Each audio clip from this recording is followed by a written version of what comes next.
Now we're going to be discussing what is known as a sealed system. These little ones are typically found in your refrigerators, small freezers, and they have massive ones that are in your air conditioning systems, and you'll see those as you move up through the program. So again, we just cut up on the top. Remember, we're not trying to get you to understand how to build it or disassemble it. We don't want that. But here we go. Remember I was telling you about the service valve? Well, here's one that's welded right to the unit. All right? That is a service valve. There are different types of service valves, so don't get locked into that, and we're not trying to get you to memorize what different types of service valves are. But what I do want you to understand is when you pull this out, and just be careful with it.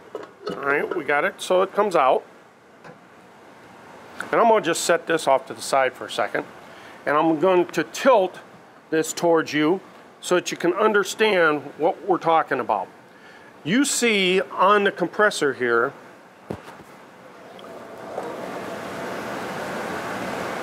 three holes. All right, those three holes match up with these three springs.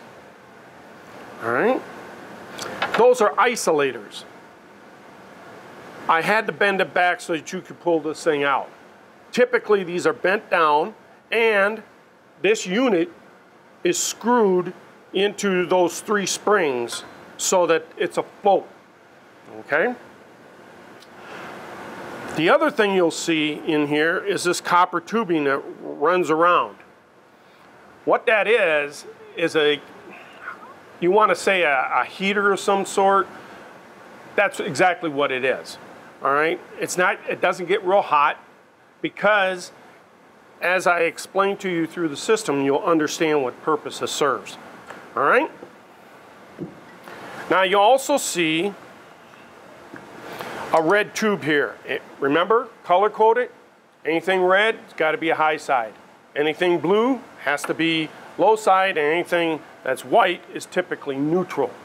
All right? So, as we were explaining earlier, the low side, low pressure, low temperature, superheated gas comes in. Now you notice that on this, it just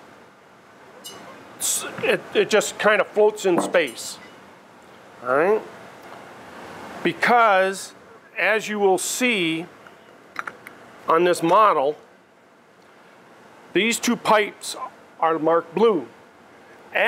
Remember our piston motion. This has a little crank, one-cylinder piston in it. But it works the same way, identical to that open compressor. Open, sealed. Meaning that you can't work on this at all. All right? If it craps out on you, you just throw it away and buy a new one.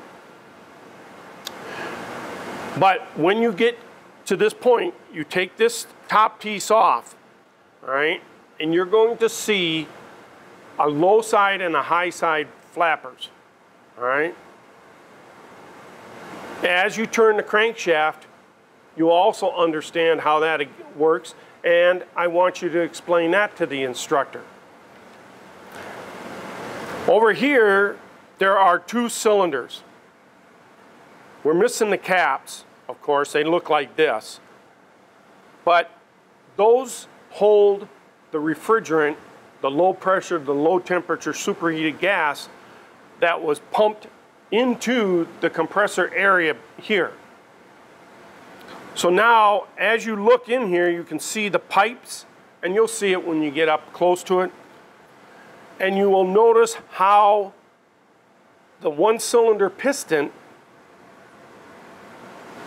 will pull that refrigerant as it meets dead center, all right? Or bottoms out at the bottom, all right? We don't want you to take the piston out. We don't want you to do anything drastic. We just want you to understand you should be able to take the top off here so that you can see inside, all right? And be able to explain the flow of refrigerant and in what state they're at. As that low pressure goes in, the piston goes down, it draws in the refrigerant. As it goes up, it compresses the refrigerant. As it comes out at the top here, you will see that it will go into these canals, or these storage areas better off, cylinder heads. As that pressure builds, all right, remember you're taking it from some sort of pressure of 70 psig, pounds per square inch gauge, and you're going to raise it to somewhere around 270 to 300 psig, pounds per square inch. So we take a low pressure, low temperature superheated gas, we pipe it through, the piston takes it, compresses it to a high pressure, high temperature superheated gas, sends it down into these storage tanks. But because, as you notice, the hole size diameter are much different. That's how they keep it to a high pressure. You will also notice that when you put this back into the cylinder, oh, excuse me.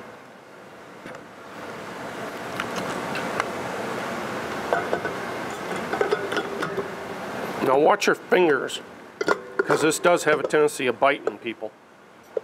All right? As you can see, and I had to cut it away, but the high pressure pipe will be attached to here. All right? As it's attached, it will continue to flow out as a high pressure, high temperature superheated gas. All right? It will flow to the condenser. Now, we may not have discussed the condenser in a great deal yet, but you will understand that as it goes through the condenser, it's still high pressure, high temperature, superheated gas to a point where it's going to change into a liquid. But it's still high pressure, high temperature, subcooled liquid. And we'll discuss that later, but understand those three things in the condenser, because when that refrigerant comes out of the condenser, remember that little curly pipe inside here? Well, that's what these two pipes are. One end connects to the condenser so that the high pressure, high temperature, subcooled liquid is going in to that one end of the pipe, circulating through the oil, because the base of this is full of refrigerant oil. And as it comes out, it will head out to the metering device or the liquid line. It'll go through the liquid line and into your metering devices. And we'll discuss that later. But just understand how that operates and why it does that. So let's ask ourselves, we got high pressure, high temperatures, subcooled liquid in this line. It's going through my oil. What do you think it might be doing? It's cooling the oil. It's, sure, you're thinking it's a high pressure and it's a high temperature subcooled liquid, but because it's in the oil that's even hotter, it's removing some of that heat, all right? So from the oil, it's removing the heat from the oil, which doesn't seem to be much, but that's the way they built this thing, so it helps cool the system. It doesn't raise the temperature of your refrigerant so much that it turns back into a vapor. It just absorbs some of the heat in the oil, and it keeps it cool. All right? So again, you can take off the head portion of it. You can take off these elements so you can see down inside, but put all the parts back, please. All right? This, again, is called a tin can or a sealed compressor.